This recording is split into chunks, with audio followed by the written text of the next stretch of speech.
মিথুন রাশির মে মাসের রাশিফল কি বলছে? কর্মক্ষেত্রে অনেক দিন পরে একটা ভালো সুযোগ আসতে পারে। কর্মক্ষেত্রে অনেক দিন পরে একটা ভালো সুযোগ আসতে চলেছে। তারিখটা লিখে নিন, 15ই মে 2025। এই সময় থেকে আপনার কর্মক্ষেত্রে অনেক শুভ পরিবর্তন আসবে, যার জন্য হয়তো আপনি অনেক দিন ধরে অপেক্ষা করে আছেন।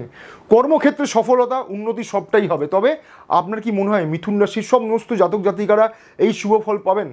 কারা এই শুভ ফল পাবেন? যাদের জন্মছকে বৃহস্পতির অবস্থান শুভ এবং যাদের জন্মছকে মীন রাশিতে কোনো অশুভ গ্রহের প্রভাব নেই, তারা কিন্তু এই বৃহস্পতির রাশিফলের শুভ পরিবর্তনটা অবশ্যই বেশি পরিমাণে পাবেন। কিন্তু যাদের জন্মছকে বৃহস্পতি পীড়িত আছে তারাও পাবেন শুভ ফলটা, তবে কি এতটা ভালো শুভ ফল পাবেন না।